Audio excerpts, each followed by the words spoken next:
Bem, amigos do canal GB, mais um Fala Galvão. Então, antes disso, sempre convidando, se você ainda não está inscrito, vai lá no sininho, faz a sua inscrição, mande seu comentário, participe, vamos conversando, que é sempre bacana. E o Fala Galvão de hoje está quentíssimo, porque eu vou conversar com o Filipe Luiz, ele mesmo, ídolo do Flamengo, ídolo do Atlético de Madrid, e que anunciou sua aposentadoria agora no finalzinho da temporada, largando o futebol como jogador, no finalzinho da temporada aqui de 2023, no Maracanã lotado, emocionado. Ele é um jogador sempre respeitado por colegas, respeitado por adversários. O Filipe Luiz encerra uma carreira cheia de vitórias e repleta de títulos. Já eu vou falar desses títulos. Com apenas 38 anos, digo apenas porque joga um grande futebol ainda, mas ele sentiu que o corpo não obedecia mais o que a mente pedia. Então resolveu sair das quatro linhas como jogador, mas quer ser treinador. Vai continuar no futebol, tenho certeza que será um grande treinador. Vamos lá conversar com ele.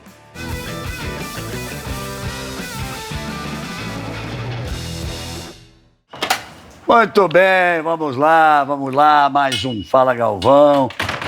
E hoje sinto-me honrado com a presença de um craque do futebol, um homem com muita história, cheio de títulos e muita inteligência e que, parando agora de ser jogador de futebol, se preparando para ser técnico, tenho certeza que ele, como técnico, vai ter o mesmo sucesso que teve como jogador de futebol. Recebendo o Filipe Luiz, vem cá, cara. Vai lá, me dá um abraço aqui. Tudo bem, Galvão? E aí, muito que obrigado. bom te receber. Muito obrigado. bom, muito bom. Por favor, camisa bonita essa na sua mão. Pra você. Mim? Então, por favor, senta aqui. Muito obrigado. Rapaz, deixa eu ler aqui, depois eu sento lá. Para com isso. Vamos lendo o jornalismo brasileiro, meu amigo Galvão Bueno, contando com ele. Opa! Gente, essa aqui, quero no cenário pro ano que vem, tá? Deixa eu guardar com carinho aqui, que essa aqui eu quero pro cenário no ano que vem. Deixar ela aqui, o programa inteiro aqui pra nós aqui, ó. Manto sagrado aqui, ó. Linda. Nós que somos Flamengo desde pequenininho, não é isso? Com certeza. Com certeza. Fica à vontade, deixa eu me sentar obrigado. aqui. Nós vamos conversar aqui com o Filipe Luiz Kazmierski. Falei certo? Kazmierski, isso mesmo. Origem polonesa, então. Sim. Você nasceu em Jaraguá do Sul, em Santa Catarina, está com 38 anos, tá novo ainda, cara, tinha mais tanto tempo para continuar jogando futebol. Depois eu falo aqui todo o seu currículo, porque é grande, rapaz, os títulos. Bem, amigos do canal GB, olha só que novidade bacana mesmo, hein? A Steel está com ofertas especiais, anota aí. Tem lavadoras, roçadeiras com desconto ou com brinde. Então, bora numa loja Steel aproveitar. Aí, amigo, haja coração. Mas deixa eu começar com uma coisa. É verdade que num certo momento, quando você estava na Espanha, antes ainda de ir para a seleção brasileira, você foi sondado pela Polônia para, com sua origem, virar polonês para jogar na seleção polonesa? Sim, fui. Quando foi isso? Foi quando eu estava no La Coruña, mas primeiro, se você me permite, eu gostaria de contar um pouco a minha história contigo, né? Fica à vontade, cara. Muito obrigado, eu adoro quando me deixam à vontade, assim. É isso que eu quero você falando, como você fala normalmente. Pode deixar. Acho que a maioria das pessoas da minha idade, a minha história com você começou em 94, né? Tetra e o Senna. Então, quando acontece o dia 1º de maio, obviamente foi um domingo muito triste para todo mundo e meu pai me acordava de madrugada para ver todas as corridas do Senna e você narrava, você tinha uma conexão, uma sinergia muito boa, né? E não existia Senna sem Galvão e nem Galvão sem Senna, né? Então, verdade. Assim, era muito legal. E quando ele faleceu, eu lembro de no quarto do meu pai e da minha mãe chorando à noite porque tava no Fantástico e tal. E aí eu vi meu pai e minha mãe abraçados chorando. E aquilo me marcou tanto que, assim, foi muito marcante pra mim, né? Então, quando depois eu jogava a bola na parede e falava, Tafarel, eu sou o Tafarel, ele falava, aí o Galvão um dia vai falar meu nome. Então, quando eu fui convocado pra seleção em 2009 com o Dunga, eu falava, meu Deus do céu, é hoje que o Galvão vai narrar meu jogo, ele vai falar meu nome. E quando eu joguei meu primeiro jogo, eu perguntei pro meu pai, foi o Galvão que narrou o jogo? Foi, não? Foi, então assim, você impõe respeito para todos os jogadores, e principalmente para no pessoal mais de idade que nem eu. Mais de idade? Já passando dos 30. Seu pai deve ser mais novo que eu. Meu pai é de 60. Quanto? 60. 60? 60. Mesmo ano do Ayrton Senna. Irmã. Ele é safra de 60, eu sou safra de 50. Tá vendo? 10 anos mais que seu pai, mas diga lá. Não, pois é. Então, assim, sou muito seu fã, muito agradecido por tudo que você fez pelo nosso esporte brasileiro. Não foi só no automobilismo, nem no Tetra, nem nada. Foram todos os esportes, né? Quando o Galvão narrava, era um peso diferente. O jogo ficava diferente. E eu me sentia em casa quando eu escutava a tua voz. Bem, amigos, depois de um ano de muitas emoções e reviravoltas, chegou ao fim mais um Brasileirão.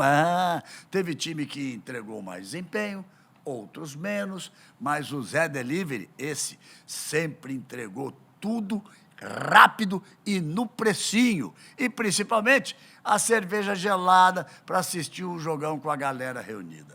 Sabe lá, aqueles rituais para dar sorte pro seu time?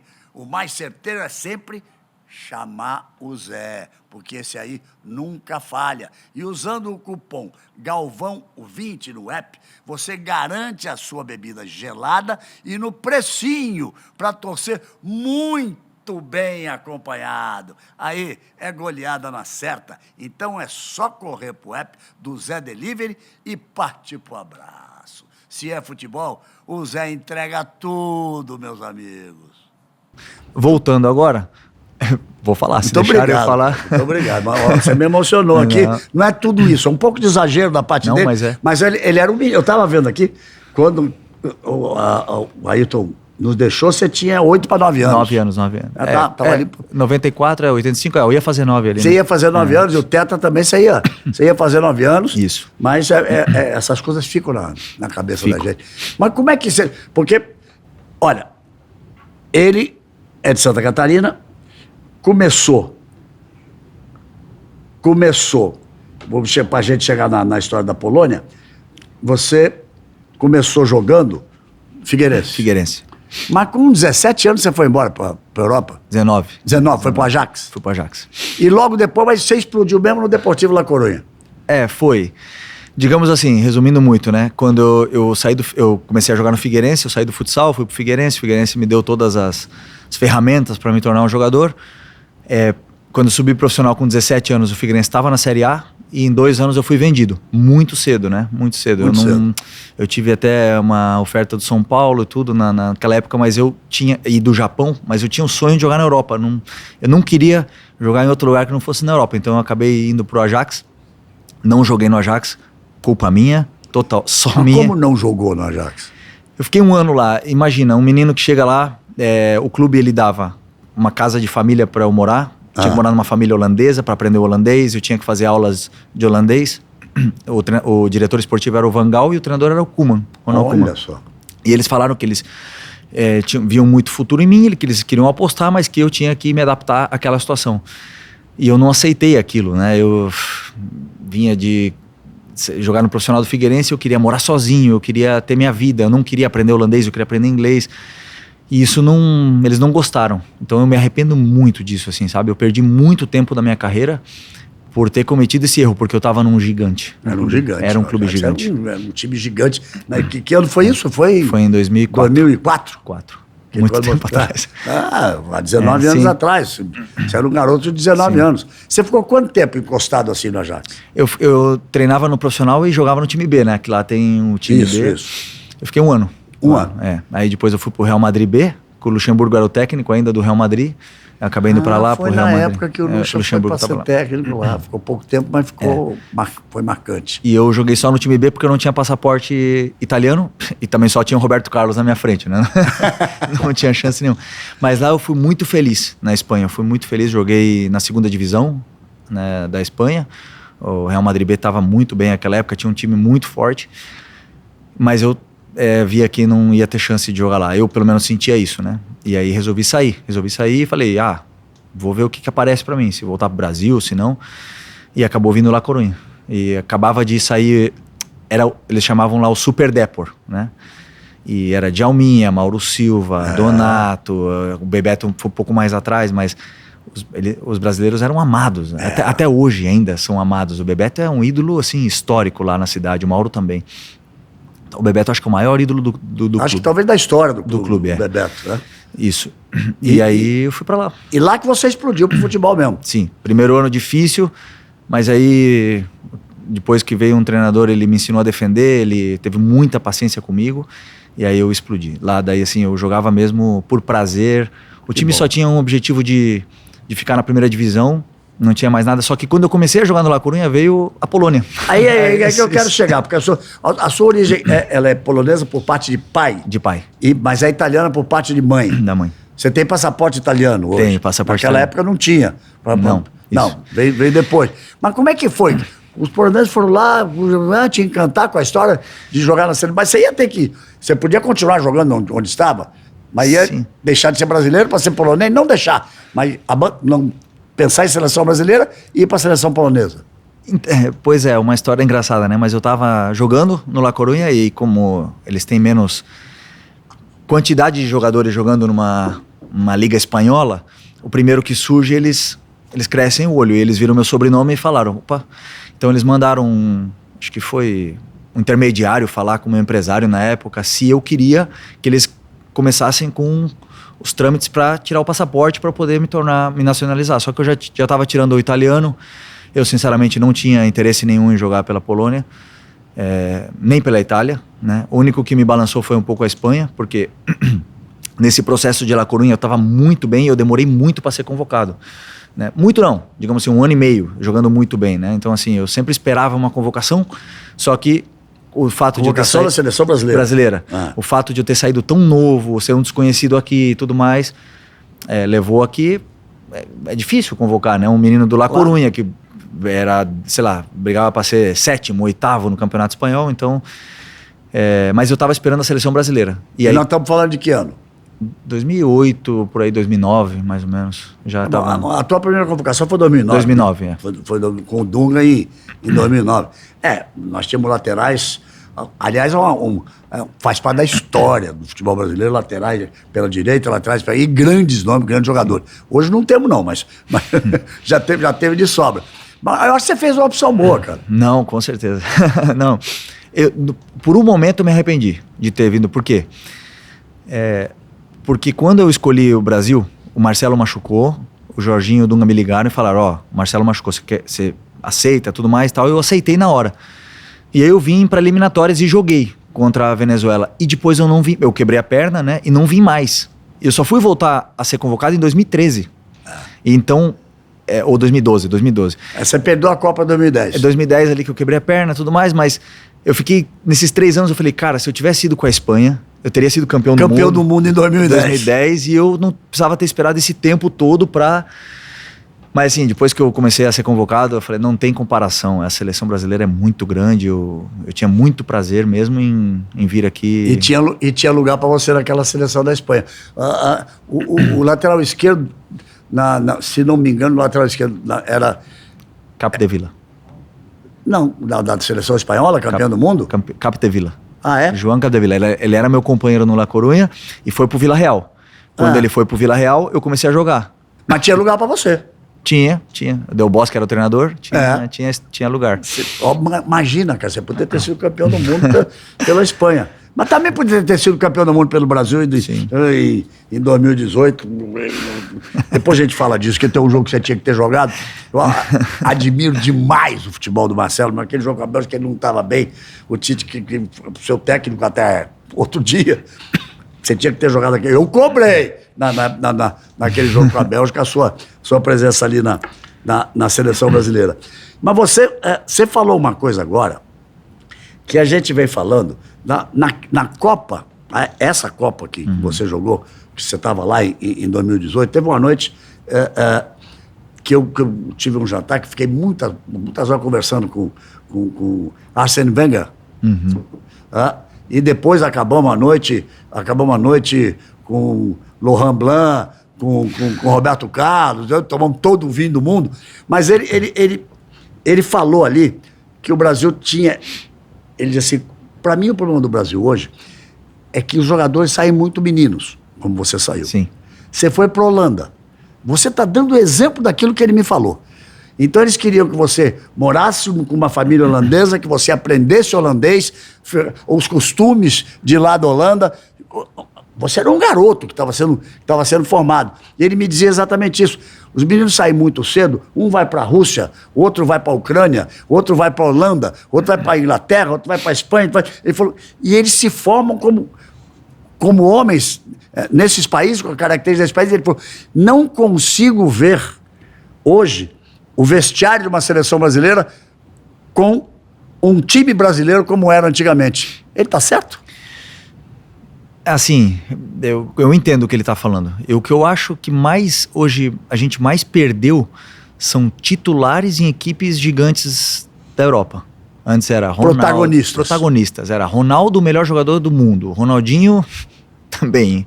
O Rivaldo também. Então, assim, era fechar o olho. Também. O Romário também. Então, todos eles, assim, você pode ver, o Lúcio jogava no Bayern de Munique, não sei, né? Acho que era. Time grandes, gigantes da Europa, titulares, importantíssimos. Hoje nós temos poucos desses, né? Assim, você vê que são jogadores hoje, muitos jogadores sendo convocados em times que não são tão protagonistas na Europa, né? Tirando a exceção do Vinícius, do Rodrigo, que estão no Real Madrid, o próprio Militão, né, que machucou, e o Ederson, que está no City.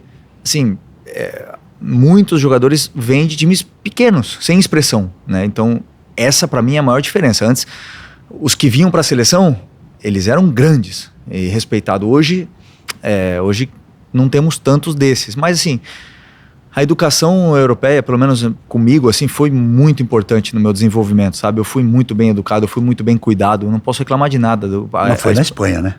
Sim.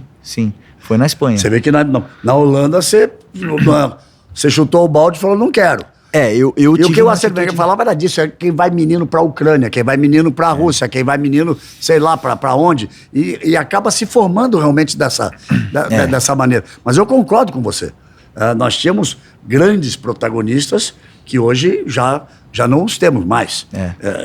Mas o futebol brasileiro ainda passa, eu acho que passa por um momento difícil. Passa, não, indudavelmente o momento da seleção é um momento crítico. E eu diria, e a partir de agora, o momento do próprio futebol brasileiro, quem é o presidente da CBF, quem vai, quem entra, quem sai. Então, o contrato com o técnico vale, o contrato com o Ancelotti. Nós estamos gravando dia 7 de dezembro. Esse programa, ele fecha a temporada. Um convidado especial que honra. Como ele está fechando a temporada como jogador de futebol e vai passar a ser técnico, o programa fecha a temporada. Então, e depois fica pro resto da vida, porque isso aqui é diferente, né? Diferente de televisão normal. As pessoas vão assistindo, cara. Vão ver 1 ano, 2 anos depois e vão assistindo. Então, o que a gente está falando agora pode ter mudado, mas nesse momento a gente fala, com essa confusão toda, o que está passando na cabeça do Ancelotti? Se ele assinou um documento com o presidente que tiraram, agora vai entrar outro. Isso só faz mal ao futebol brasileiro. Muito mal. Assim, e eu escuto muita gente falando assim, mas o que acontece lá em cima não importa. O cara que acha que não afeta o campo é um ingênuo. Tudo que acontece nos bastidores, de pra cima, chega no campo. Sendo que você sente que a seleção muitas vezes é governada de fora para dentro, né? Isso, e nos clubes brasileiros também acontece, é um problema. Você não se sente blindado, você sente que você está exposto, os torcedores te atacam, jornalistas te atacam, muitos com razão, porque realmente o futebol apresentado não é bom, nem da seleção, nem foi do Flamengo. Então, assim, muitas vezes as críticas, elas são verdadeiras, mas a gente não sente essa blindagem, né? Eu não tô lá na seleção, não tô jogando agora para saber, mas eu não tenho nenhuma dúvida que é isso que está acontecendo. É uma troca de treinador, que já é difícil. Um treinador que não conheço o Diniz. Excelente treinador, sou fã dele, mas como é que o cara vai convocar a seleção? Como é que ele vai analisar todos os jogadores possíveis selecionáveis se ele tem jogo do Fluminense? Eu acho isso, assim, praticamente impossível de lidar, né? E tem que estudar o adversário. O Fluminense estava na final da Libertadores. É muito difícil você compaginar as duas funções. E, além de tudo, uma bagunça pra cima, né? Então, assim, A única coisa que a gente espera é que realmente que se organizem, que volte a ser... volte a ser não, que seja uma instituição transparente, que seja sólida, que não tenha corrupção, que blinde os jogadores, porque a CBF é dos jogadores do futebol brasileiro, dos clubes brasileiros, dos jogadores da seleção brasileira. Então assim, a gente só pede que seja uma instituição transparente, sólida e bem governada.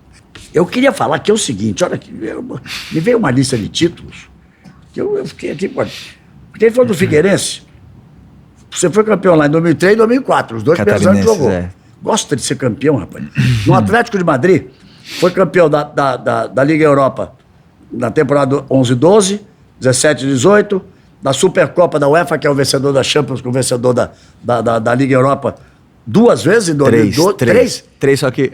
Ô, Ingo, pesquisaram errado, Ingo. É que sai muitas erradas, porque foi 2010, quando eu fui contratado, né? Só que eu não joguei o jogo, mas eu tava lá. Mas você tava lá e campeão, eu tenho a réplica em casa. Lógico, ninguém me tira. E depois 2012 e 2018. 2018, Campeão da La Liga é o campeonato espanhol, na temporada 2013 e 14, porque lá se conta sempre assim de um ano para o outro. Na Copa do Rei, 2012, 2013, foi uma coisa fantástica. Você ficou um tempinho só no Chelsea?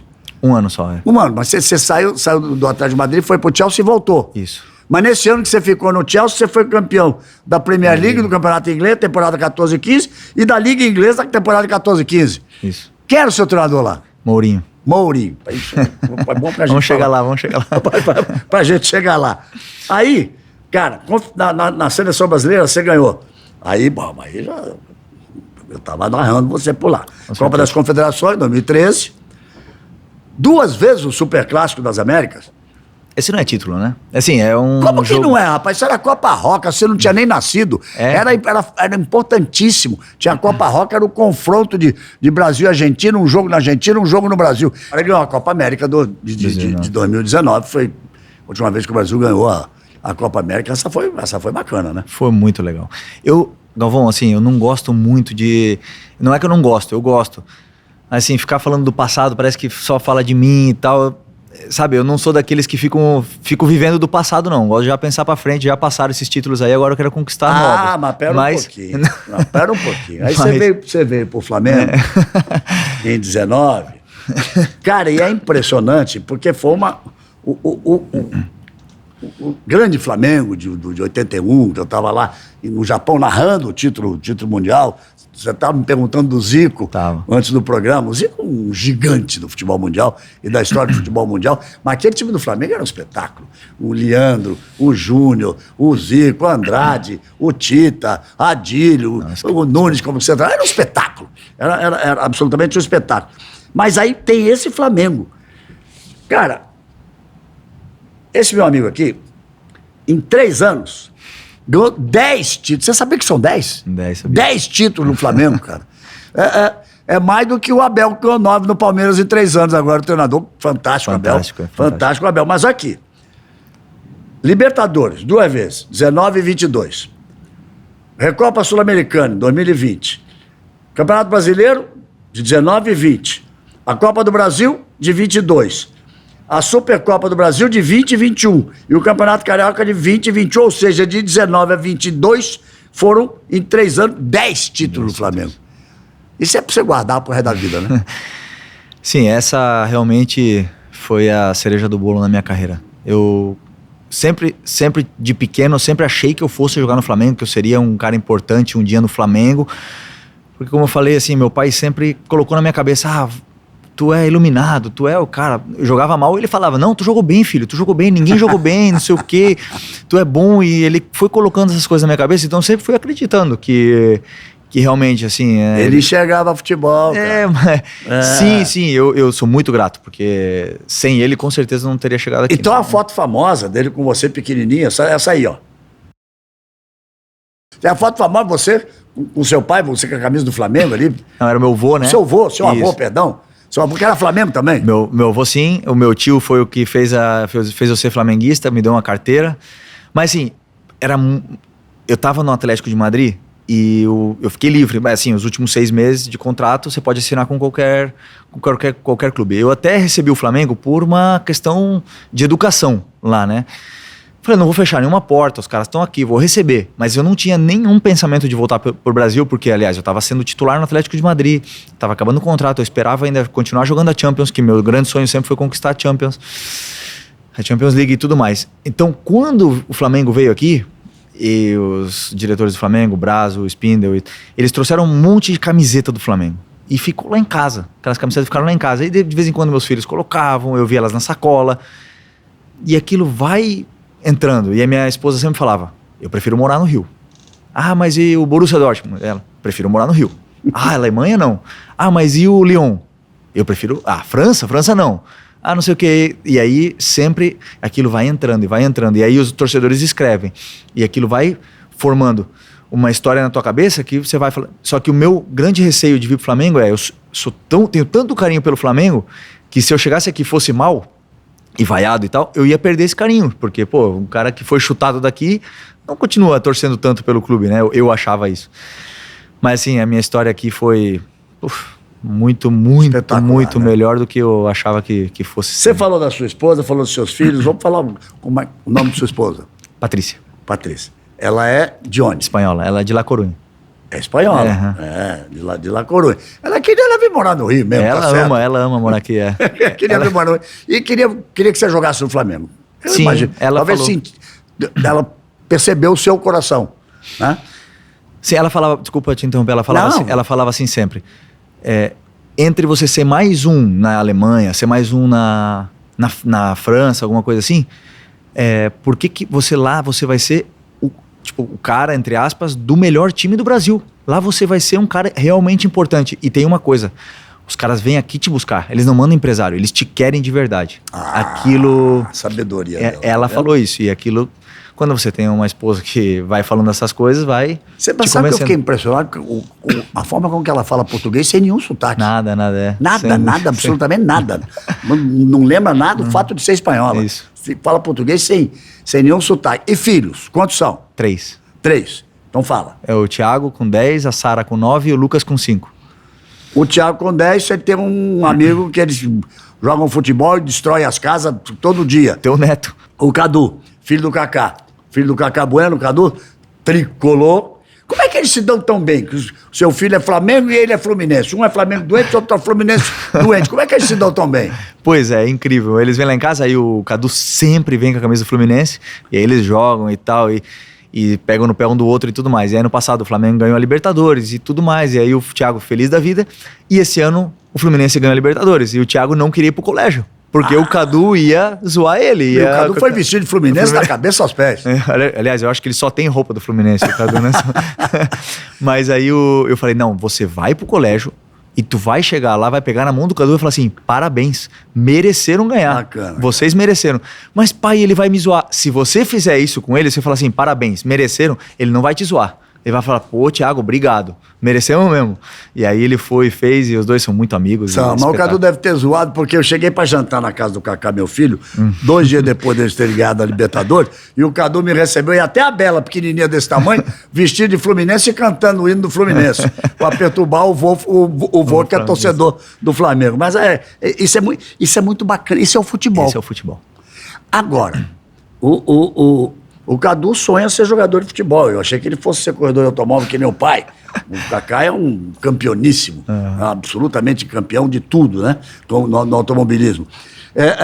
Mas, como é o nome do teu filho mesmo? Thiago. O Thiago. Ele é bom de bola? Ele é muito bom de bola. E eu tô muito em cima dele.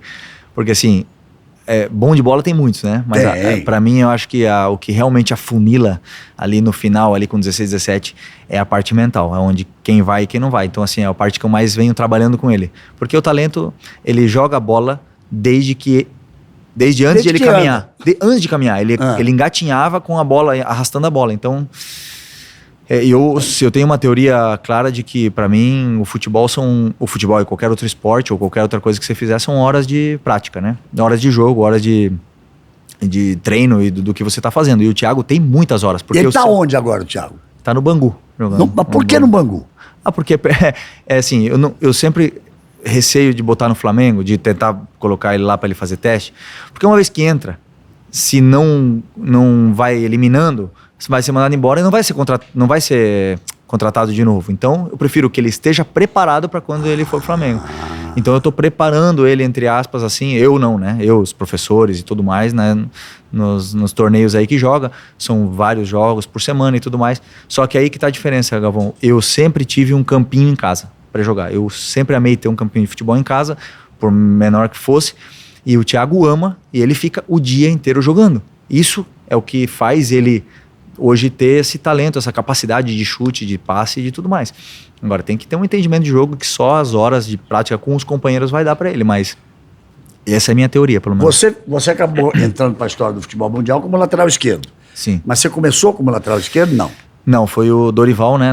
Pra tua habilidade, você devia ter, sei lá, jogar no meio campo? 10, camisa 10. Meia, 11, 10. Cara. Por isso que ele fala do Zico. Fica falando do Zico, camisa 10. Então, Cara, você tinha tudo pra ser o camisa 10, como camisa 10 que foi. Aí, o que eu te falei? Falei de Pelé, falei de Maradona, falei de Zico. Tudo. O cara da habilidade, o cara que faz o gol, o cara que decide, o cara que cobra a falta. E o que te botou pra trás? Assim, eu sempre joguei de 10 na base e tudo mais. Algumas vezes eu jogava na lateral, faltava um ou tal.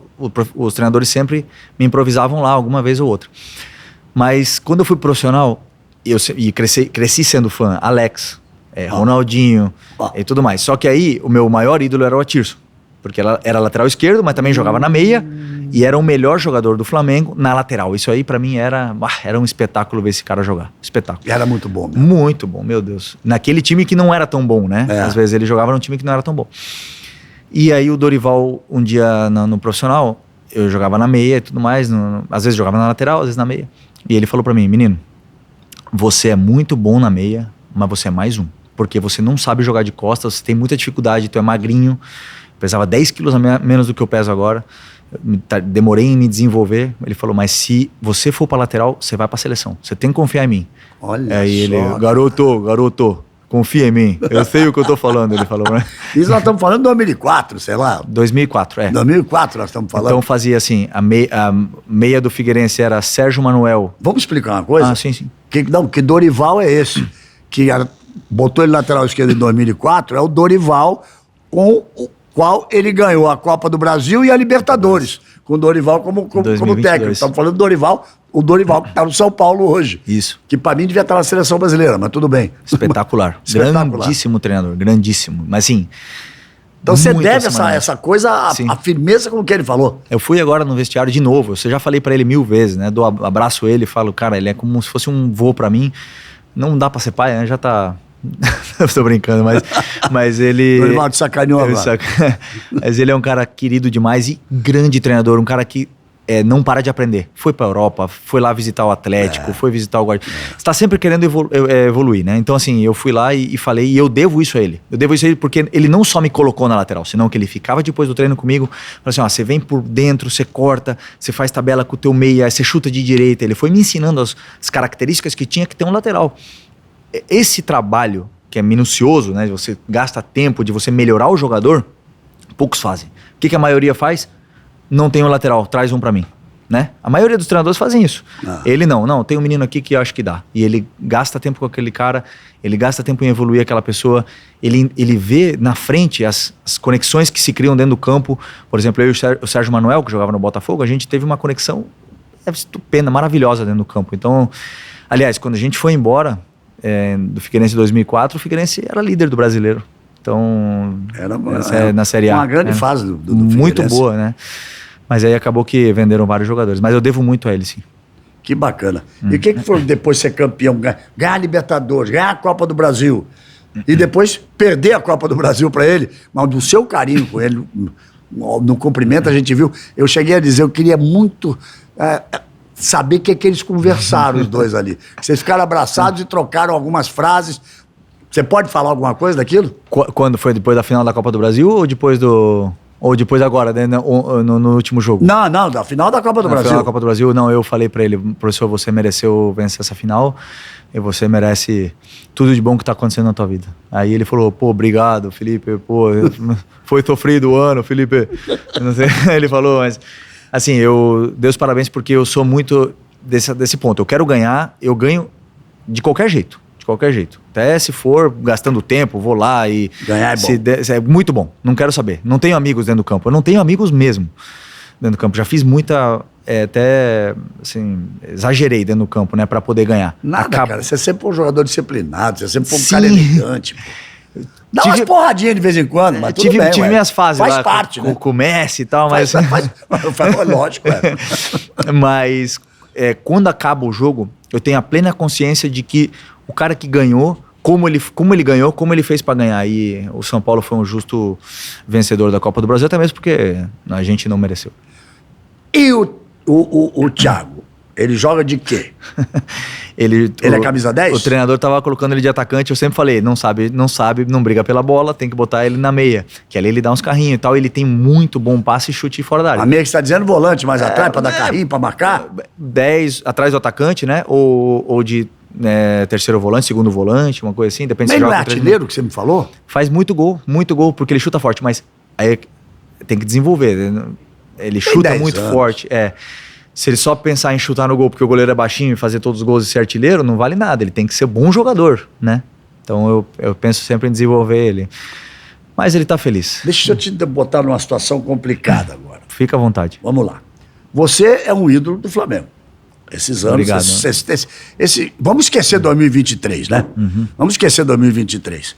Mas de 19 a 22, o Flamengo ganhou tudo que tinha. Foram 10 títulos que vocês conquistaram. Foi uma fase fantástica. Mas você é um grande ídolo na Espanha também. No Atlético de Madrid, 8 temporadas você jogou. Não é normal alguém jogar 8 temporadas num grande time, com o mesmo técnico, com o Simeone, depois que... Entender que ele vai influenciar na tua carreira como técnico. Mas daqui a pouco, não agora, o Thiago tem 10 anos. Quando chegar daqui a pouco, vai encaminhá-lo no Flamengo ou vai levar ele para a Espanha? O Thiago? Eu acho que eu vou acabar levando ele para a Espanha. Porque na Europa eles dão muito valor para filhos de jogadores, né? Eles estimulam os jogadores a levarem seus filhos, porque a gente tem já a vivência do que custou chegar, do quais são os passos, de como se cuidar, de como funciona a nutrição e tal. Então eles estimulam muito aos jogadores trazerem os seus filhos no clube. E aqui no Brasil existe muita comparação. Eu ainda noto que tá melhorando, mas existe muito essa comparação, né? Ele é filho do Felipe Luiz. Ele não é tão bom que nem o Felipe Luiz, mas ele não é o Felipe Luiz, ele é o Thiago. Então assim... às vezes ser filho é difícil, quando principalmente quando o pai é muito importante e vai para a mesma profissão. No Brasil é difícil mesmo, mais difícil do que lá. Sim, e assim, claro que vai dizer muito aonde eu estiver, porque claro que como você já sabe, eu quero continuar minha carreira, eu não quero parar eu me retirei do futebol como atleta, mas eu quero continuar minha carreira talvez como treinador. E eu quero conquistar títulos, eu tenho um sonho de treinar o Flamengo, conquistar títulos no Flamengo. Mas você tem o sonho de treinar o Flamengo? Tenho. Bacana. E de levantar aquela orelhuda que passou muito perto. A orelhuda é a da Champions. É, isso aí. Ele deixou de ganhar uma Champions.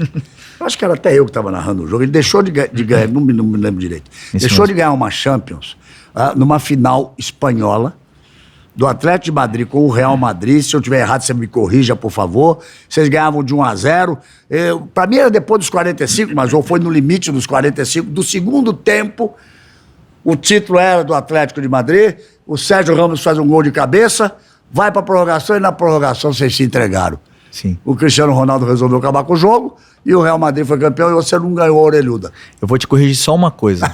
Cristiano Ronaldo não fez nada no jogo. Não fez nada. Só fez um gol de pênalti. Só fez um gol, né? Gol de pênalti, 4-1 no final. Foi mais provocação. Foi. Não, foi provocação com você, sabe por quê? O que aconteceu na prorrogação, cara? Vocês fizeram o jogo, vocês mandaram no jogo. Antes do empate, vocês quase fizeram 2-0. E depois da prorrogação... assim, aquela final, a primeira final de Lisboa, porque perdemos duas, né? A primeira final de Lisboa, em 2014, o nosso time fez o gol e a partir daí não jogou mais. A gente só tentou defender o resultado. E quase conseguimos. Então, assim, Mas muito o jeito do Simeone também, né? Vamos fechar aqui. Sim, não, nosso time jogava assim, não tomava gol, defendia muito bem, muito sólido. Só que aquele jogo a gente tava, nossa, sofrendo muito e, assim, eu posso te falar perfeitamente que foi uma vitória justa do Real Madrid. Agora, a segunda me doeu mais, porque foi em Milão, foi a revanche, foi, assim, no futebol ela não te dá revanche, mas te dá uma nova oportunidade. Claro. E aí a gente chegou lá muito mais preparado, muito mais com gana. O Real Madrid não vinha tão bem. Aliás, estavam terceiros, acho que do Campeonato Espanhol, mal. E chegamos na final novamente, né? E aí eles acabaram fazendo um gol no começo do jogo e a gente foi ao contrário. Nós atacamos o jogo todo, e empatamos o jogo. Aí o Griezmann errou um pênalti e daí nós empatamos o jogo, foi pra prorrogação, chance lá, chance cá, pênaltis. E nós perdemos nos pênaltis. Então, assim, como o próprio Simeone fala, você nunca vai estar mais perto de ganhar uma final do que nos pênaltis. Não tem. Você mais, né? E a gente perdeu nos pênaltis. Mas eu acho que você tá. Nos pênaltis, você tá muito perto da vitória e também tá muito perto da derrota. Essa coisa de pênalti e loteria, conversa fiada. O grande herói pode ser o goleiro, mas o jogador tem que estar preparado, tem que estar inteiro, não pode estar sentindo, tem que estar treinado. O pênalti é competência, não é? Competência. Sim. Com certeza é. Mas, assim, a taça tava aqui, assim, onde tá essa xícara aqui, do meu lado. E eu sonhei muito com ela. Eu chorei. Você tem pesadelo, de não ter conseguido conquistar a orelhuda. Volta e meia eu sonho que o jogo foi cancelado, que vai ter outra prorrogação. Acontece isso comigo. Muito. Então, gente, anote o seguinte. Antes que você vai ser técnico do Flamengo, você está terminando o curso na CBF agora, né? Sim. Licença A, Termina desse ano de 2023 ainda? Termina. Então, quando as pessoas assistirem esse programa em 2024, 2025, 2026, você já terminou, muito provavelmente já estará como técnico. Então, eu posso imaginar que você sonha em ser técnico do Flamengo, mas você sonha em ser técnico lá na Europa para ganhar a Champions? Não, com certeza. Esse é o meu maior sonho da minha vida. Tocar naquele troféu sendo campeão. Olha só. Você bateu 2 vezes na trave, né, cara? Eu, assim, naquele momento, em 2016, eu sonhava mais com aquele troféu do que com aquela dourada da Copa do Mundo, né? Só que depois que nós perdemos em 2018, eu falei, não, peraí, a dourada era mais bonita. A de ouro era mais bonita. Não faz isso não, cara. Não, mas naquele momento era uma obsessão tão grande nossa, assim, a gente tava muito focado em ganhar esse título, que realmente marcou, assim, né? É difícil, é duro. E ali onde eu mais dou mérito pro Simeone, pro cara continuar lá, depois de perder 2 finais e conseguir reerguer o time, e conseguir motivar os jogadores. Verdade. E conseguir fazer os caras comprarem a ideia dele de novo. Então, assim, ele tem muito mérito nisso, né? Quantos anos ele tá no Atlético? 12 anos que ele é técnico. Cara, ele tá repetindo uma história do Arsène Wenger no Arsenal, do Manchester United. Fala, Ingo. Ferguson. Sir Alex Ferguson. E que é uma coisa muito difícil de acontecer aqui no Brasil, mas lá... Mas o Simeone... Cara, o Simeone como jogador foi digamos assim, um jogador razoável. Eu transmiti muito o jogo dele na seleção da Argentina. Eu adoro falar isso pra ele. Ele deu muita porrada em muita gente. Ele batia e batia feio mesmo. Ele batia trincava o dente e batia. E o Atlético de Madrid dele sempre se defendeu muito bem, cara. Sempre era aquela coisa... O torcedor não ficava angustiado, porque ele ficava sendo atacado, daqui a pouco ela, metia a fazer um gol e ganhava o jogo. É a cara dele. Era maravilhoso, assim, porque quando ele chegou no Atlético, a gente não tava bem. Nosso time tava muito mal, muito perto do rebaixamento até, foi no Natal, ali, que é a metade da temporada, no caso, na Europa, né? E ele chegou, e o discurso dele com o presidente, com o dono do clube e tal, não sei o quê, durou 5 segundos. Não bota 10 segundos. E toda a minha vida eu escutava um treinador vir e falar: pô, pessoal, meu nome é não sei o que, tal, vim aqui pra ajudar vocês, tô aqui pra ajudar, não sei o que, não sei quanto, vai jogar não sei o que, tal. É sempre aquela mesma história. E aí nós estamos tantos pontos, se nós ganhar os 3 próximos jogos, tal. Todo mundo vendendo um conto de fadas. O Simeone chegou e não falou nada disso. Ele só falou: não tenho compromisso com ninguém e quero que vocês pensem no Málaga, que era o próximo jogo. Só. Virou, deixou o presidente pra trás, deixou todo mundo, vamos pro campo trabalhar. E aquilo já me marcou. E aí ele... Você já gostou? Gostei. Gostei porque ele era realista. O que importava não era a tabela, era o Málaga que a gente ia jogar. E conforme foi passando o tempo, e ele foi demonstrando como ele queria jogar pra gente, e aí é o que eu falo, né? Você não consegue nunca copiar alguém. É a essência dele, como você falou. Ele é um vencedor nato. Ele nasceu com a liderança dele, dentro dele.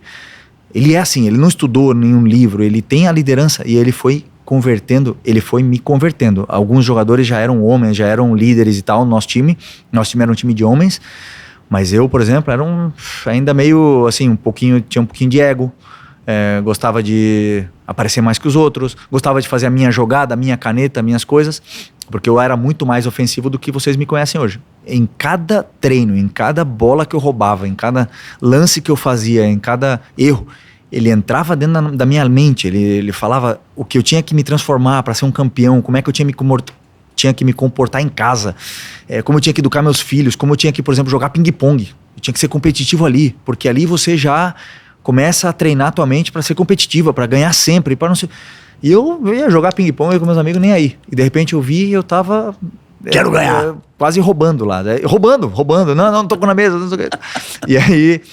E ele foi me convertendo. E aí eu fui entrando no campo pra competir cada vez mais. E aí quando eu vi, eu tava dando solada no Messi, tava dando cotovelada no outro e tal. E aí... Como Messi, você teve uma história... Foi. Você deu umas simeonadas em cima do Messi. Foi. Você sempre quis ser treinador. Você pensou nisso ou é uma coisa agora? Não. Desde que eu... Ali no meu segundo ano com o Simeone, eu falei, cara... Ele é incrível, assim. Eu admirava ele. Quando ele falava, eu ficava olhando assim... Até com medo, sabe? Com respeito por ele, muito grande. Eu falava, caramba, esse cara me transformou. Eu sabia que eu ia entrar no campo, ninguém ia passar por mim. Impossível, Galvão, impossível. Ele me transformou num animal ali no campo. Um animal competitivo. E eu falava assim, cara, eu preciso ser treinador porque eu preciso fazer isso com alguém. Eu preciso dar esse discurso que ele dá.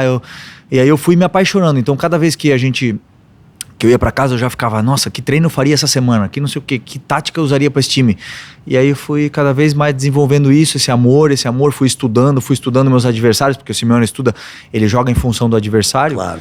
Então eu fui cada vez mais me apaixonando por essa profissão. Já faz mais de 10 anos já isso? Sim, que você pensa nisso? Fazem 10, botei 10. Você ficou 8 anos no Atlético de Madrid e veio pra cá e estava 4 anos no Flamengo. Foi com 28 anos, eu tinha 27, 28, por aí, foram 10 anos. Uns 10 anos. Uhum. Então a minha pergunta seguinte, que estava aqui, acho que é dispensável. Quem foi seu técnico mais influente?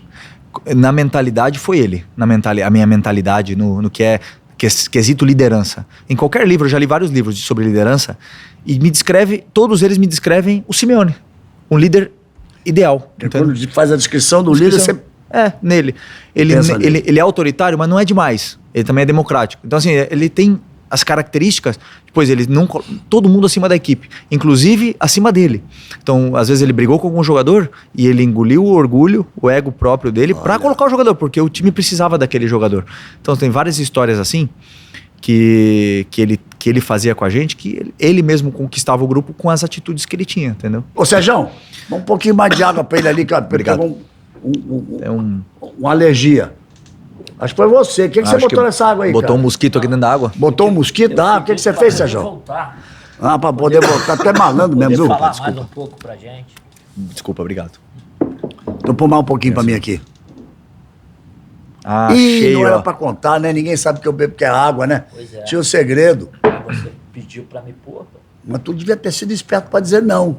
Porque é uma coisa que eu brinco, é uma homenagem a um amigo querido, um gênio do Brasil, o Jô Soares, e que ele brincava com a caneca dele. O que tem na caneca do Jô? Ninguém sabia. E era água mesmo, que ele tomava água, como eu estou tomando aqui, então eu faço essa brincadeira. Mas o técnico, para você, é melhor o cobrador ou o conversador? Não, assim, boa pergunta. Essa aí é muito boa. Eu gosto do cara que cobra. Eu gosto do cara que cobra. Se não tem cobrança, não tem evolução, na minha opinião. Tem que cobrar mesmo. Tem que cobrar. E tem que conversar, tem que convencer, sim. Mas tem hora que você tem que cobrar. Como é que o cara vai evoluir se ele comete um erro e permanece no erro? Ele tem que ser cobrado em cima do erro que ele tá cometendo. Mas eu não vou dar pistas aqui. Não, tô brincando.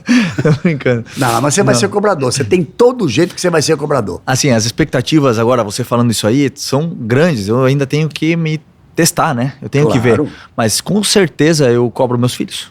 se eu cobro meus filhos, eu vou cobrar, com certeza que eu vou cobrar os jogadores. Não tem como, né?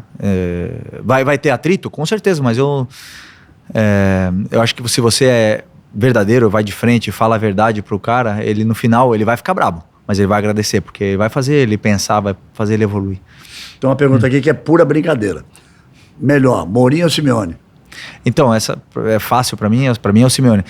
E não por nada, não porque, assim, o Mourinho é um grande treinador, eu tive a oportunidade de trabalhar com ele, e é excelente. Eu não consegui entrar naquele time, eu não consegui, eu dei a minha vida, mas não deu. No Chelsea. O time dele tava tão fechado, tão encaixado, que não dava. Os caras não jogavam mal, os caras não perdiam o jogo.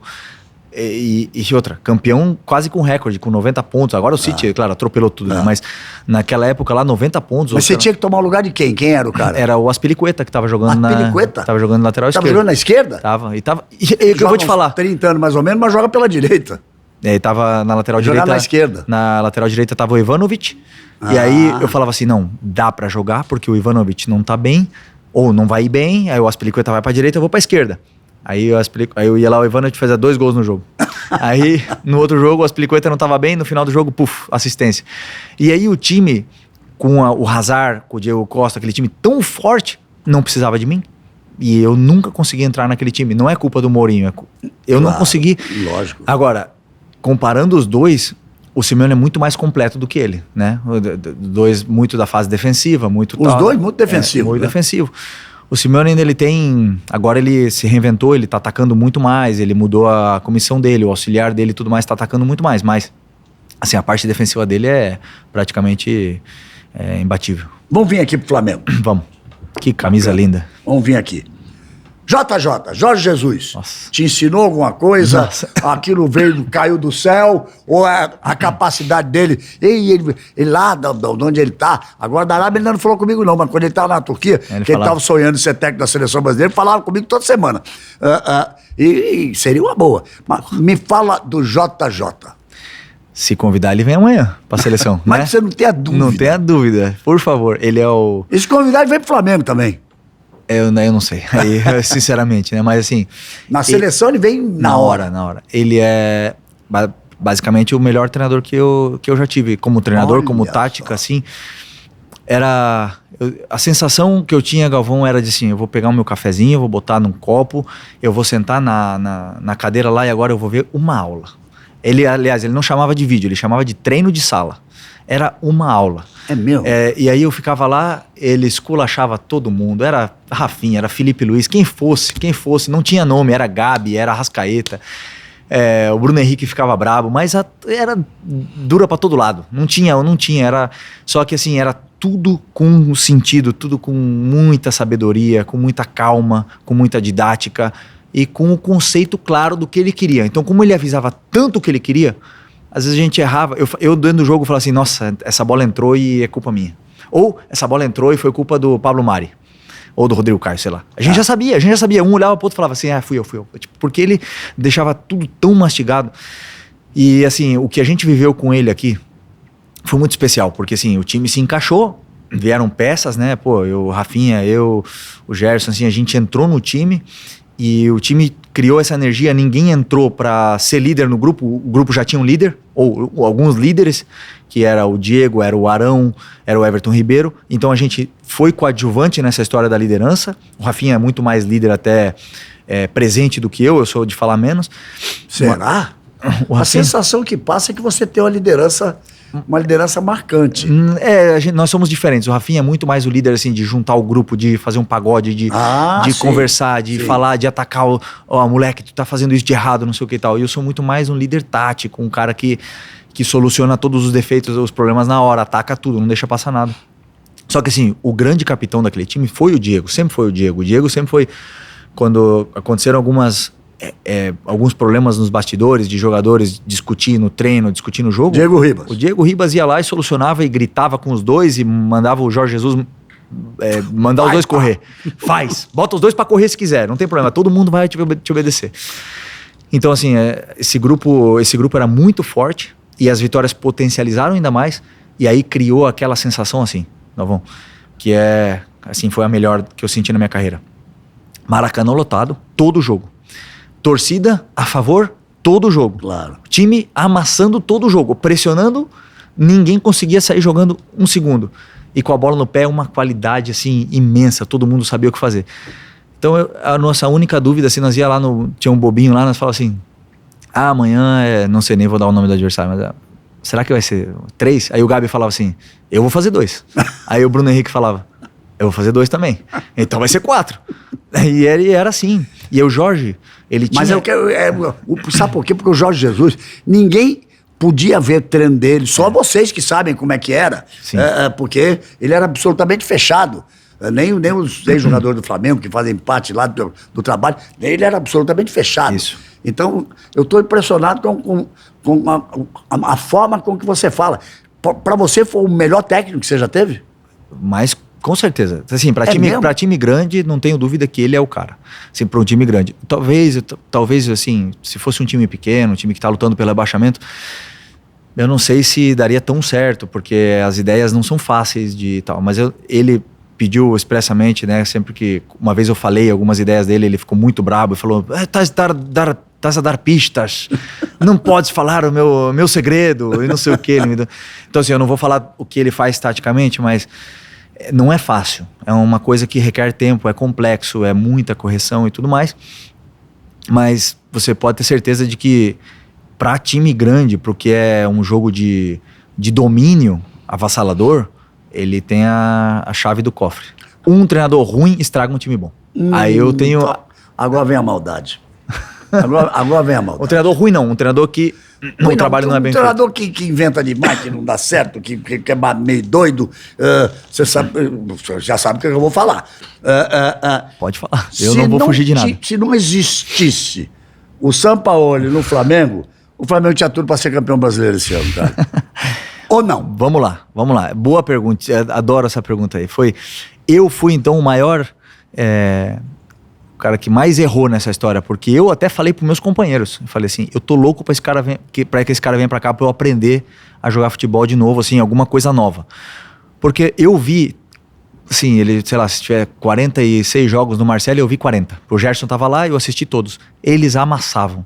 Eu vi o Santos jogar, joguei contra, foi um dos jogos mais difíceis de 2019, foram os 2 jogos contra o Santos. Foi o grande trabalho que ele fez no Brasil, que foi vice-campeão com o Santos. Então, assim, quando o São Paulo vem pro Flamengo, me fala, pouca gente acha que ele daria errado, pelo menos eu achei que ele fosse dar muito certo aqui, sabe?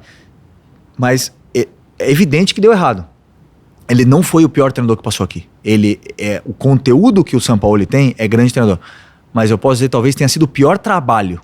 Pode ser. Ele não é o pior treinador. Eu repito, bom treinador. Mas você fazer, sei lá, 33 jogos com 33 escalações diferentes, isso não pode ajudar. Vamos lá, lesões, tal, não sei o que, também temos que entender. Ele tinha um time base ali, na qual ele mudava, em função do adversário, o sistema ofensivo. Então, o adversário joga com linha de 4, eu vou botar 5, então eu vou botar não sei quem na frente. O adversário joga com linha de 3 atrás, então eu vou botar aqui 5, 6 jogadores. Então, esse jogo aqui eu vou jogar com esse, com outro. Ele ia mudando em função do adversário, o time não criou uma base. Mas para mim o principal problema nosso foi a solidez defensiva. Nosso time sempre estava exposto, sempre correu muito risco, desnecessário, nossa saída de bola não era boa. E aí, quando o jogador perde a confiança, aí você nem ataca bem, nem marca bem. Foi desandando, o ambiente foi o que foi, todo mundo viu, foi um ambiente muito, muito ruim, péssimo, né? O ambiente realmente foi péssimo. Mas, cara... Foi difícil. Foi muito complicado a situação do Pedro. E olha aqui, o cara que deu o soco no Pedro, o Pablo, era um dos melhores preparadores físicos que eu tive na minha carreira. O cara era excelente. Eu não tava jogando, eu tava no banco. E eu tinha prazer de treinar com aquele cara porque ele era excelente profissional. E ali desandou o trabalho dele. Ali desandou mesmo, sabe? Não pode chegar a um ponto desse. Não. E aí o ambiente em si era um ambiente muito negativo, ele nunca elogiava ninguém, ele criticava muitas pessoas e acabou levando ao que todo mundo viu, né? Que ele não é... Mas eu gosto muito de comparar, assim, os treinadores que passaram no Flamengo, e eu gosto muito de comparar o Renato Gaúcho, assim, porque o Renato Gaúcho é muito criticado aqui. Queria chegar lá. Muito criticado aqui. O Renato Gaúcho, cara, assim... Vamos lá, Galvão, eu te faço a pergunta agora, eu sou entrevistador. Manda. Se você pudesse separar gestão de grupo, o treinador, beleza? O treinador. Gestão de pessoas, gestão de grupo, tudo mais. O conteúdo que ele tenha, tático e tal, e a didática que ele tenha para passar aquilo lá. Quanto seria importante a gestão de pessoas? Quantos por cento? Eu acho que a gestão é uma coisa fundamental. Em qualquer lugar. Em qualquer lugar. Em qualquer empresa. Em qualquer profissão. Mas, como você disse com o jogador, você falou de blindagem, o vestiário é importante, o ambiente é importante. Eu diria que, às vezes, a gestão de um treinador é mais importante até do que a parte tática que ele possa passar para um jogador, um time de grandes jogadores que sabem o que fazer. Estou errado? Sim, não, concordo contigo. E aí que eu entro no Renato Gaúcho. E o que tem o Renato a ver com isso? Melhor gestão de pessoas que eu conheci na minha carreira. Mas não é só isso. E cara, o trabalho que ele fez agora, o trabalho... Isso. Imagina o seguinte, que eu digo que o torcedor do Grêmio deve estar com a mão na cabeça, porque o jogo com o Corinthians, o Grêmio com um a mais em casa, perdeu de 1-0. Se tivesse ganho aquele jogo, teria sido campeão brasileiro. Teria 71 pontos. Se não existe no futebol, não existe, mas teria sido campeão brasileiro. E o trabalho que ele fez no Flamengo não foi bom? Foi excelente. Todo mundo amava ele aqui. Ué? E quando ele decidiu sair, ele comunicou pra gente que ele tava indo embora, né? O clube nem precisou demiti-lo. Ele perdeu a final da Libertadores e saiu. Eu entrei na Globo em outubro de 1981, era um garoto. 2 meses depois eu estava no Japão para transmitir a final, o Flamengo deu aquele chocolate para cima do Liverpool. Eu vi no teu documentário. 3-0 no primeiro tempo e no segundo tempo não precisou nem jogar. No segundo tempo não precisou nem jogar, era fantástico o time do Flamengo. Então aquilo ficou na minha cabeça, foi o primeiro título mundial que eu transmiti. Depois daquilo, 2 anos depois, teve o Grêmio em 83, e aí todos os títulos mundiais de clubes brasileiros, o Tetra, o Penta, o Nelson Piquet, o Ayrton Senna, então depois foi um número bastante grande. Mas aquele jogo me marcou muito. Ninguém sabia que eu era Flamengo, eu não podia falar, né? Mas me marcou muito. Aí vem a final da Libertadores de 19, com o River Plate. Cara, peguei meu avião, quando deserrei minha mulher, fui-me embora pra Lima, adoro a gastronomia peruana. Não é que me arrumei um infarto, rapaz. Foi pequenininho, não foi nada, mas eu cheguei, liga pro Luiz Roberto, traz ele pra cá e perdi aquela transmissão. Aquele jogo foi fantástico, né? Ganhar daquele jeito no final. Foi sensacional. Foi sensacional. Foi sensacional. Cara, eu tinha... Eu fugi da UTI, que ele fugiu. Eu falei, vou sair daqui, não vou ficar mais aqui, não. E fui pro quarto e assisti o jogo. Só consegui pegar uma transmissão de uma televisão argentina. Imagina o argentino transmitindo aquele jogo. E eu berrando no quarto e ninguém entendia por quê. Porque ninguém sabia que eu tinha saído para ver o jogo. E, muito bem. Pouco tempo depois tinha final, tinha um Mundial lá, no Catar. E eu falei, eu vou me recuperar, e fiz tudo o que tinha que fazer, e a Globo queria todas as garantias médicas, eu tive todas as garantias médicas, meus cardiologistas fantásticos, e fui. E eu te vi no elevador lá no hotel. A gente já conversou ali, junto com o Diego, com o JJ. Cara, o meu sonho era transmitir o outro título mundial do Flamengo ali. Aí eu quero te perguntar, o Liverpool podia ser o que fosse, mas dava pra ganhar aquele jogo. Dava. Dava. Assim, eu posso te falar. O Jorge preparou aquele jogo muito bem. Muito bem. Assim, nos treinos, só que eu falava assim, esse desgraçado é um pouco louco, né? Porque nós vamos correr risco. Mas aí passaram 20, 30 minutos e nós estávamos com a bola. E o Liverpool não tocava na bola. Mas eu acho que faltou um pouco daquela maldade, assim, dizer assim, cara, nós somos o Flamengo e nós vamos ganhar do Liverpool, porque nem o Flamengo fez em 81, sabe? Eu senti um pouco de respeito, sabe? Dizendo assim, os caras... Respeito excessivo. Os caras são campeões da Champions. Não era o Liverpool que tava jogando, era o campeão da Champions que tava jogando. Assim, eu senti um pouco isso. Porque eu confesso pra ti que a final da Libertadores tinha muito mais pressão que a final do Mundial, pra gente. O Mundial ali é um prêmio. Também acho. Um jogo que é uma cereja do bolo. Então... Conforme vai passando o jogo, o primeiro tempo super controlado, chegamos no vestiário felizes, falamos, dá, mas não tivemos nenhuma chance de gol. Eles tiveram. Deixa eu falar, o Júnior, grande Júnior, maestro Júnior, do meu lado, comentando, quando terminou o primeiro tempo, no intervalo, que a gente tira o fone para beber uma água, conversar, ele falou assim, o monstro não é tão feio assim, não. Dá. E aí eu fiquei mais com a sensação, dá e vamos ganhar. E aí? E falando no Júnior, que veio na minha despedida, Júnior, muito obrigado. Ele não sabe o que significou pra mim isso aí, que ele vem lá no meu último jogo da minha carreira. E aí no segundo tempo, o Jorge, ele recua um pouco o Arão ali, né, na saída de bola e pede pro Diego quebrar. E aquilo levou o nosso time um pouco para trás. Nosso time parou de ter a bola e o Liverpool começou a entrar no nosso campo cada vez mais. E aqueles caras têm um poderio ofensivo muito grande. Só que mesmo assim, não tiveram nenhuma chance clara, sabe?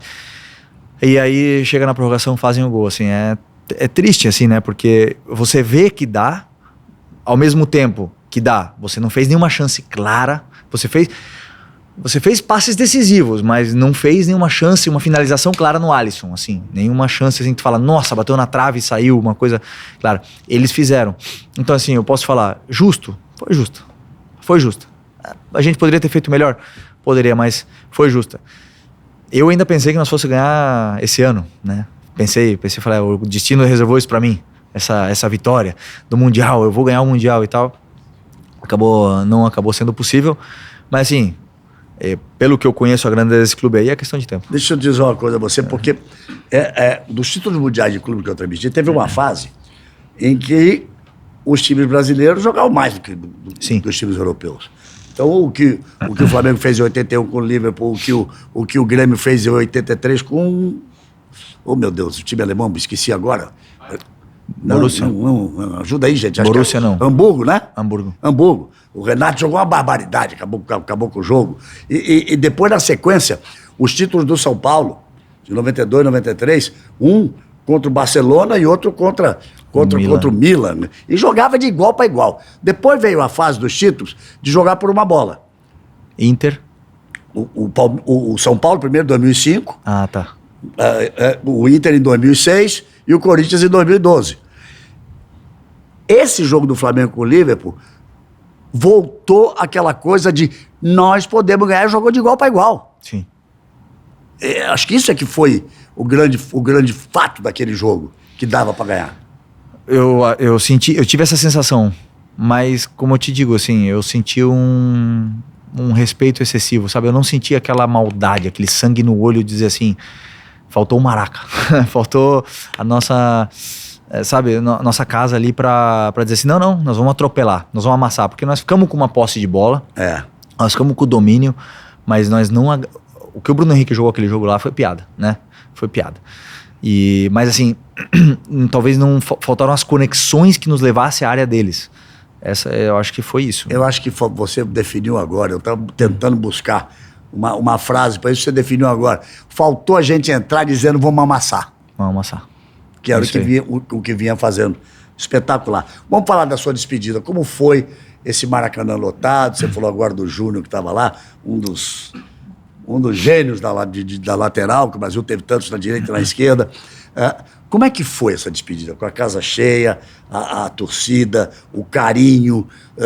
Em algum momento você disse, ai, gente, eu não devia ter parado, não. Não, porque a decisão de parar, ela veio já há alguns meses atrás. Eu queria ter anunciado antes da final da Copa do Brasil. Não foi possível, porque era muito conturbado o nosso momento, era muita polêmica, tava toda hora dando algum problema, teve o soco no Pedro, depois o Gerson, depois algumas coisas acabaram acontecendo ali, então eu não consegui. E eu falei assim, não é a minha aposentadoria, né, a minha retirada. É o Flamengo, o momento do Flamengo, deixa o Flamengo, o meu fica para depois. Então assim, no final eu tava pensando até, poxa, não vai ter nada, porque eu nunca anunciei, nunca falei nada, eu tava até com medo de sair do futebol sem jogar. Porque eu sempre acho que o jogador tem que sair do futebol, se puder, jogando. Falar assim, ó, eu decidi parar aqui. Não foi o futebol que parou comigo, né? Aliás, o Pelé até no documentário dele fala, meu pai falava que tem que parar por cima. Ele pega a bola, não sei o que e tal. Essas coisas me marcaram. Então, esse ano, pela primeira vez eu notei, dizer assim, eu sempre gosto de me sentir soberano no campo. Soberano no sentido assim, eu conheço o meu ponta, claro, vai botar a bola nas costas, eu vou chegar, vou pegar, vou dominar, não sei o quê. E esse ano eu tive algumas dificuldades físicas, algumas lesões e tal, que eu queria, mas o meu corpo não ia. E eu falei, opa, até aqui, porque eu não vou me arrastar, não vou baixar o nível. o clube que eu amo seria assim, a cereja do bolo. Então, na homenagem, Galvão, eu passei 2 dias chorando antes do jogo. 2 dias. Antes? Do jogo, porque eu anunciei, aí vem muita mensagem, muito vídeo, quase todos os treinadores me escreveram, os meus amigos de infância, apareceu gente, brotou de tudo que é lugar, pô, parabéns e tal. Então eu falei, caraca, é maravilhoso. Quando eu entro no estádio, que foi maravilhoso poder ter jogado esse jogo, que o Tite me colocou no jogo, confiou em mim, né? Confiou na minha capacidade com 38 anos para um jogo importante. Um jogo importante. Um jogo importante. Eu olho pro lado. Aliás, eu confiava em mim também. Senão eu diria que não. Olhei pro lado e vejo o meu avô, assim, acabou. Aí eu olho meu filho, minha filha chorando do meu lado. Eu falo, caramba, que coisa mais linda, sabe? Eu não consegui aguentar a lágrima de emoção. Então, assim, eu só queria sair com uma vitória. E aí foi perfeito, assim, tudo que aconteceu durante o dia. Aí eu cheguei em casa, todos os meus amigos lá em casa esperando numa surpresa. Eu posso dizer que fui mais feliz nesse dia da despedida, que foi o dia do alívio, o dia da retirada mesmo, onde no clube do meu coração eu não fui para outro lugar. Foi o dia mais feliz da minha carreira. Posso dizer isso. Olha só. E eu queria mostrar agora, porque na sua despedida você não sabia, foi sua esposa que pediu a mim, por exemplo, que fizesse uma mensagem. Você recebeu muitas mensagens de muita gente importante, eu me ponho lá para trás, de muita gente importante na sua carreira. Gente, dá uma olhada no que foi essa homenagem. Você não sabia que aquilo ia acontecer, dá uma olhada no que foi isso. Felipe Luiz é um cara realmente excepcional, um jogador nem se fala, suas qualidades, um craque, um cara com uma técnica impressionante e um grande profissional, né? Um grande profissional com amor às camisas que vestem. Atletas como você não deveriam envelhecer nunca, né? Que é para poder continuar brindando a gente com tudo aquilo que você fez no campo, mas sobretudo com aquilo que você fez também fora de campo, né? Comportamento, ideia, todas essas coisas.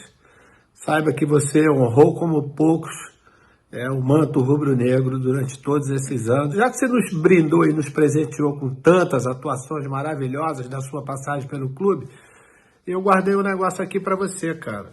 Ó, nós completamos em 2021 40 anos, né, do Campeonato Mundial. E eu guardei uma réplica dessa camisa para você, que eu acredito que você vai guardar com muito carinho. Beleza? Estamos juntos. Você só vai parar com as chuteiras, mas eu acho que fora você tem muita coisa para contribuir. Grande abraço e parabéns por toda a carreira, amigo. Nós começamos juntos na categoria de base, na seleção brasileira, jogamos muito tempo contra na Europa, depois tivemos a felicidade de se encontrar no Flamengo. Te amo, meu irmão, um beijo no coração. Aqui, nós conquistamos juntos, hein? Te amo, filho, tudo de bom.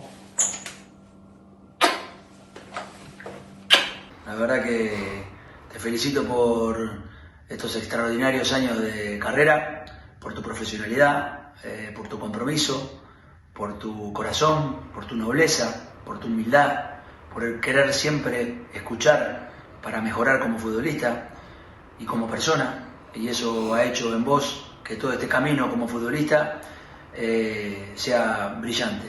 Te admiro, te has ido a Brasil, te has cansado de ganar.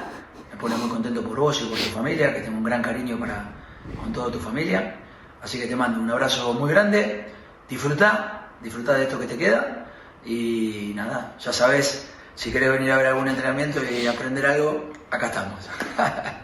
Como sempre falo, foi uma honra jogar ao seu lado, na seleção, no Flamengo principalmente, né, onde foram 5 anos que a gente pôde conviver bastante. Dizer que uma parte de mim também vai parar, porque você é um cara especial. Como jogador, um craque, um jogador especial que, na minha opinião, é um dos maiores da história do Flamengo, sem dúvida nenhuma. O Flamengo perde um grande ídolo. Hola amigo, Palomo aquí. Nada, te quiero felicitar por tu carrera. Ha sido un placer jugar estos años en el Atleti y en el Chelsea contigo. Te deseo todo lo mejor en lo que viene después con tu bonita familia. Espero vernos pronto Y muchas gracias por todo, con ese zurdo que tenías y nada, te mando un abrazo grande. Chao, chao. Fala, Felipe, parabéns aí por toda a tua carreira, pelo ser humano fantástico, foi um grande prazer trabalhar contigo aí, continuas aí na nova carreira, nova profissão, com muito sucesso, como sempre foi. Grande abraço. Meu grande amigo Felipe Luiz, que orgulho eu tô sentindo de fazer parte dessa homenagem para ti, cara. Tu é um cara muito especial para mim, tua família, a Paty, as crianças, um cara que sempre foi um grande companheiro e tenho certeza que vai deixar umas saudades enormes aí para muita gente. Desde pequeno, na verdade, eu nunca imaginei jogar com um jogador da qualidade de você. Para mim sempre foi um prazer e uma honra poder ter compartido o vestiário com você dentro do campo. Assim, para mim um privilégio enorme. Olá Luís, sei que vais ser homenageado, vais deixar a carreira de jogador, mas tu tens muito ainda para dar ao futebol. Penso que vais continuar uma carreira de treinador porque tu tens paixão e gostas muito do treino. Desejo-te as maiores felicidades nesta nova tua caminhada. Não vai ser fácil, porque a gente quando deixa de jogar os primeiros dias é um pouco confuso, mas vais ter de certeza a outra tua carreira que tu já estás a preparar, que eu sei. Há muito tempo que nós falamos muito sobre isso e que tudo corra do melhor, é aquilo que eu mais te desejo. Bom, em primeiro lugar, tive o maior prazer de trabalhar com esse cara. Esse cara é nota 1000, um grande profissional, dentro e fora do campo. Um dos maiores laterais esquerdos que eu vi jogar, sem demagogia. E muito inteligente. Um grande homem, grande sujeito, cara de grupo, extraordinário jogador. Tá de parabéns. Tenho certeza que você vai fazer falta no futebol. Beijo no coração. Quero te desejar toda a sorte do mundo nessa nova fase da sua vida. Que Deus possa te abençoar. Estarei sempre aqui na torcida por você e toda a sua família. Então, levarei você comigo pro resto da vida no meu coração. E sua família também, tá bom? Te desejo, mais uma vez, boa sorte nessa nova etapa da sua vida. Que Deus te abençoe. Um abraço, tamo junto. Que honra ter feito parte dessa carreira tão brilhante e vitoriosa como a tua, meu irmão. Seja no Atlético de Madrid, na Seleção Brasileira, no Flamengo. Quantas emoções, quantas experiências, quanto aprendizado também ao teu lado. Um cara apaixonado pelo que faz. Amo você, amo a sua família. Parabéns por tudo. Estarei sempre ao teu lado. Um beijo no coração, Filipinho! O anúncio da parada como jogador de futebol não deve ser fácil. O grande Paulo Roberto Falcão me disse uma vez que, sem dúvida, o jogador de futebol ele morre 2 vezes. A primeira quando anuncia que parou.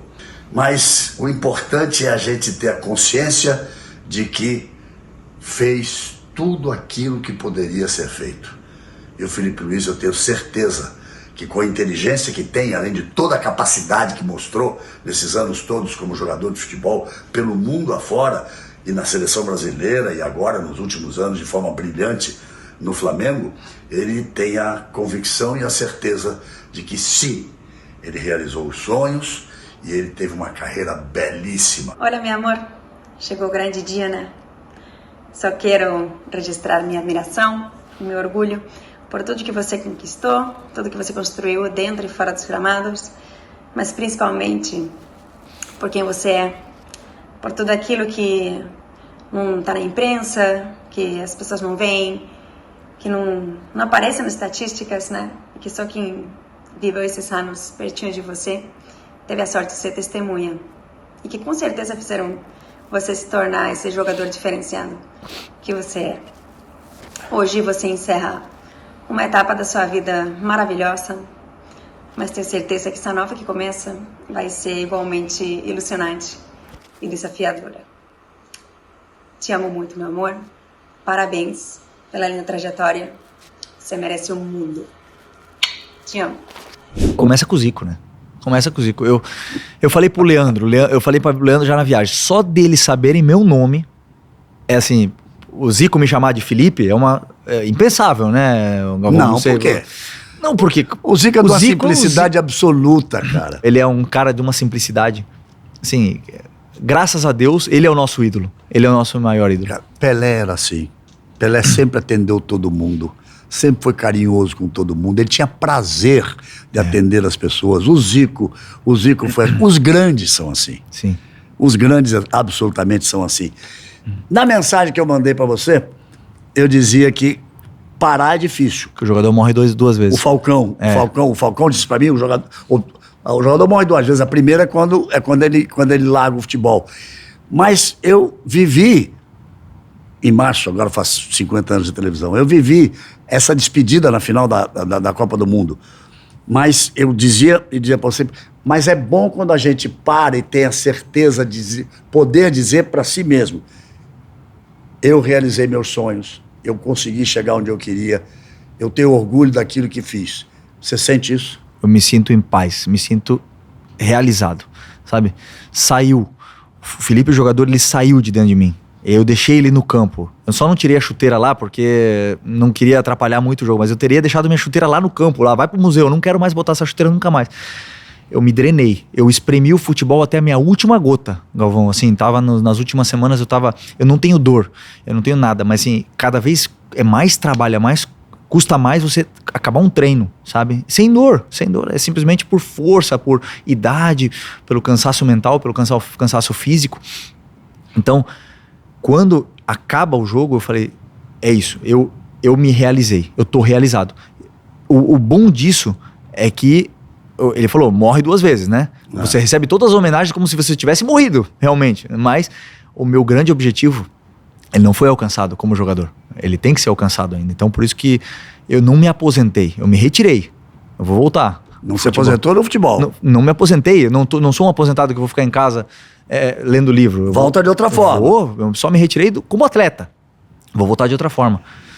Alô, times da Europa, o sonho do cara é ganhar a Champions, ele quer a orelhuda, ele vai ser técnico do Flamengo, vai ser não sei aonde, mas vai pra Europa, já disse que quer levar o filho pra Espanha.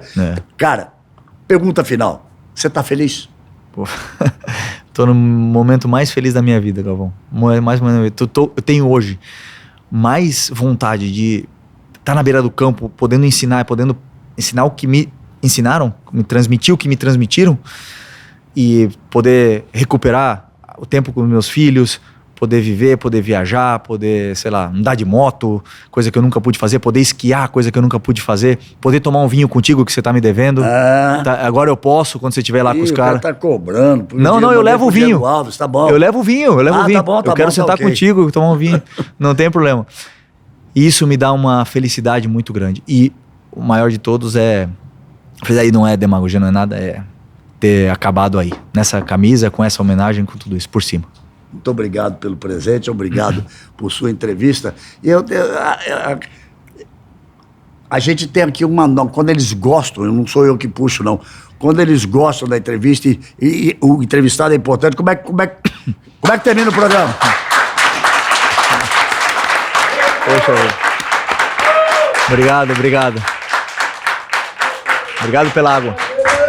Melhor água que eu tomei. Um abraço. Pô, peraí. Tá bom. Muito obrigado. Muito bom. Cara, muito bom. Bacana que você recebe meu neto bem em casa. Não, pô, tá maluco. E seu filho é bem recebido na casa do meu filho, do meu neto. Parabéns, muito bacana. Vamos olhar para ali, porque é o último programa do ano. Vamos desejar um Feliz Natal a todos. Que possamos ter um 2024 muito melhor, porque o povo brasileiro ainda é muito sofrido. Sim. Não é isso? Sim. Nós somos realizados na vida, a condição que temos, mas tem muita gente que sofre bastante. Então, eu sempre digo isso no fim do ano, que temos o Natal na paz de Jesus e que possamos ter um ano melhor para todo mundo. Não é isso? Concordo. Feliz Natal a todos. Que 2024 seja muito melhor para todos os flamenguistas e para todos os brasileiros em geral. E se for pro Flamengo, bom, né? Flamengo. Valeu. Obrigado. Tchau, gente. Fui. Posso contar uma história do Zico? Tem tempo ou não? Pode. Eu fui na Copa Zico lá, e aí eu fui, muitos pais, muitos jogadores, eu tava, botei um boné, um óculos e tal, falei, vou ficar escondido aqui e tudo mais, e pra ver o jogo do meu filho. Aí eu tô lá vendo o jogo do meu filho, um sol, tal, não sei o que, escondido, ninguém bateu, ninguém pediu foto, ninguém nada. Aí eu olho pro lado, um tumulto, umas 300 pessoas, eu olho lá, o que deu lá? Não parava, eu falei, o Zico batendo foto no sol, 36 graus, ele no sol, batendo foto um por um, a fila dava a volta no campo. Eu peguei meu boné, peguei meu óculos, falei, eu sou um brincalhão falar um negócio desse, fazer um negócio desse. Se o Zico, o maior da história, tá lá batendo foto no sol, eu vou lá com ele. Aí fui lá bater foto com ele, com todo mundo.